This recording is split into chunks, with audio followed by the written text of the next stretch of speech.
பகவத்கீதா தியான ஸ்லோகாः.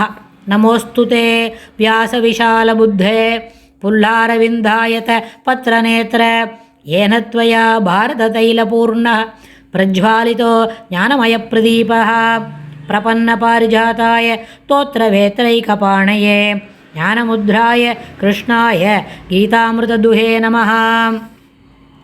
सर्वोपनिषदो घावो दोक्ता गोपालनन्दनः पार्थो वर्तस्सुतीर्भोक्ता दुक्तं गीतामृतं महत्.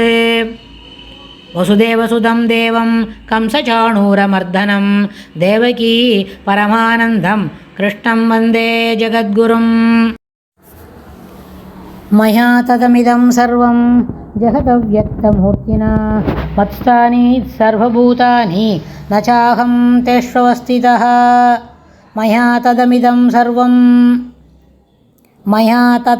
सर्वं जगदव्यक्तमूर्तिना मत्स्थानि सर्वभूतानि न चाहं तेष्वस्थितः. इदं सर्वं जगत् இந்த உலகனைத்தும் அவ்யக்த மூர்த்தினா புலப்படாத என்னால் வியாபிக்கப்பட்டுள்ளது. இந்த பெருமாள் இந்த உலகத்தில் கண்ணுக்கு தெரியாமல் அந்தர்யாமியாக இருக்கேன்றத நம்மளுக்கு சொல்லித்தரார். அவ்யக்த மூர்த்தினா என்னால் நீ வியாபிக்கப்பட்டுள்ளது அப்படின்னு. சர்வபூதானி எல்லா பொருள்களுக்குள்ளும் மத்சானி நான் இருக்கிறேன். எல்லா பொருள்களும் என்னிடம் இருப்புடையன. எல்லா பொருள்களுக்குள்ளும் நான் இருக்கிறேன். அகம் ச ஆனால் நான் என்ன பண்ணிட்டுருக்கேன்னு சொன்னால் அவற்றினிடம் நான் அவஸ்திதா நான் இல்லை. என்னை இருக்கிற பொருள் எல்லாத்துலேயும் என்னை பார்க்கலாம், இல்லாத பொருள் எல்லாத்துலேயும் நான் என்ன இருக்கேன், ஆனால் அவைகளிடத்தில் நான் இல்லை அப்படின்னு சொல்கிறார். என்ன இப்படி சொல்கிறாரா அப்படின்னு கேட்டால், அவ்யக்த மூர்த்தினா அப்படின்ற வார்த்தைக்கு எங்கும் நிறைந்துள்ள எல்லா நற்குணங்களையும் கொண்ட பரம்பொருள் என்ன பண்ணியிருக்கு, ஒரு எல்லா இடத்துலையும் இருக்குது. ஆனால் அந்த பொருள்கள் காலத்தால் என்ன பண்ணலாம், இல்லாத போகலாம். ஆனால் பெருமாள் அப்படி அந்த அந்தர்யாமியாக இருக்கிற பெருமாள் எப்போவும் இல்லாத போக மாட்டார், எப்போவும் இருப்பார். அந்த நம்ம இதில் என்ன பண்ணலாம், இது எல்லாத்துக்கும் இந்த பதிவுலேருந்து ஒன்று உபயோகப்படுத்திக்கலாம். ஆழ்வார் பாசுரங்களையும் இதெல்லாம் எப்படி இருக்குது, இந்த ஸ்லோகத்துக்கு ஏற்புடைய ஆழ்வார் பாசுரங்கள் என்ன இருக்குது அப்படின்றத நம்ம பார்த்து தெரிஞ்சுக்கலாம். ஏன்னா இன்னும் கொஞ்சம் ஒப்பு நோக்கி சில செய்திகளை நம்ம பகிர்ந்துக்கிட்டால் இது நல்லபடியாக நம்மளுக்கு என்ன பண்ணோம், இந்த பகிர்ந்துக்கிற செய்திகள் நல்லபடியாக மனசில் பதியும். அதுக்காக தான் இப்போ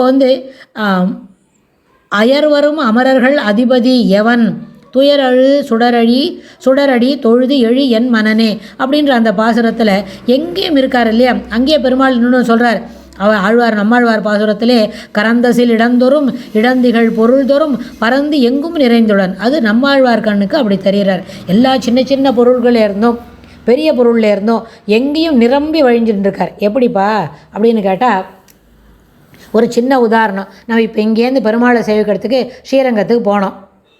நம்மளோட நேரம் என்னாச்சு, அன்றைக்கி என்னும்பொழுது நம்ம ரிசர்வ் பண்ணினோம், ஒரு சீட்டில் ஒரு பெர்த்தோடு சேர்த்து பண்ணிட்டோம். ஆனால் அந்த கம்பார்ட்மெண்ட்டு முழுக்கவே காலியாக இருக்குது, 3 பேர் தான் இருக்கா. ஆனால் நம்ம என்ன பண்ணோம், தினப்படிக்கு நம்ம பெருமாளை சேவைக்கு போகும்பொழுது எப்பயானு இந்த மாதிரி ரிசர்வ்டு கம்பார்ட்மெண்ட்டில் போச்சே, ரொம்ப இடுக்கமாக எல்லா சீட்லேயும் எல்லாருமே உட்காந்து கொஞ்சம் அப்படி கையை காலை நகர்த்துறது கூட இல்லாத இருக்கும்.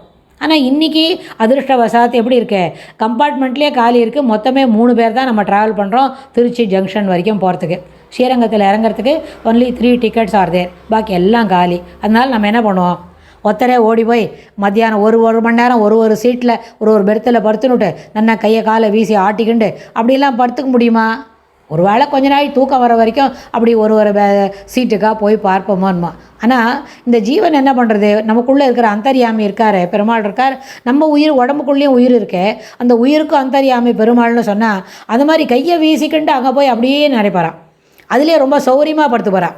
ஒரு ரொம்ப இடுக்கு அப்படின்னா அந்த இடுக்குலேயே நல்லா கையை காலை வீசிக்கிண்டு படிப்பாரான். இது நம்மளோட சாதாரண புத்திக்கு அது எட்டவே எட்டாது. இடுக்காக இருக்குது, இடம் போடலன்னு சொன்னால் அதில் எப்படி கையை வீசிக்கிண்டு விரிவாக படுத்துக்க முடியும்? பெரிய ஹாலு 20க்கு 20 இருக்குன்னா கையை காலை வீசிக்கிண்டு நல்லா அகல கையை பரப்பிக்கிண்டு படுத்துக்க முடியும். ரொம்ப இடுக்கு, மொத்தமே ஒரு புஸ்தகம் அளவு 1.5 அடிக்கு 1/2 அடிக்கு தான் இருக்குது. அதில் எப்படி கையை காலை வீசிக்கிண்டு படுத்துக்க முடியும்னு சொன்னால் அது பெருமாளோட கடித கடனா சாமர்த்தியம். நம்மளுக்கு அது மனசுக்குள்ளே அந்த எண்ணத்தை நம்ம யோசித்து பார்த்து புரிஞ்சுக்கிறதுக்கே முடியாது. அது எப்படி ஒரு திருச்சி வரைக்கும் போகக்கூடிய ஒரு என்டையர் கம்பார்ட்மெண்ட் காலியாக இருந்தால் கூட நம்ம என்ன பண்ணுவோம், நல்லா கையை காலை வீசிக்கிட்டு நேராக படுத்துக்கலாம். ஆனால் அதுபோல் என்ன பண்ண முடியாது, தினப்படியில் நம்ம அப்படி படுத்துக்க முடியுமா, முடியாது. ஆனால் அந்த உள்ளுக்குள்ள இருக்கிற அந்தர்யாமியான பெருமாள் இங்கே சின்ன இடம் கொடுத்தாலும் நல்லா கையை காலை வீசிக்கிண்டு விசிராந்தியாக படுத்துப்பார், நல்ல பெரிய இடம் கொடுத்தாலும் அதுக்கு திட்டமாக படுத்துப்பார். அதனால் அந்த சின்ன இடத்துலையும் சௌகரியமாக சமிருத்தியாக இருக்கிற மனம் அவரோட இருக்குது. அந்த கடித கட்டண சாமர்த்தியம் பரம்பொருளுக்கு மட்டுமே ஏற்புடையது அப்படின்னு சொல்லி இந்த ஸ்லோகத்தில் நம்ம புரிஞ்சிக்க முடியும். ஸ்ரீகிருஷ்ணாய துப்பியம் நமஹ.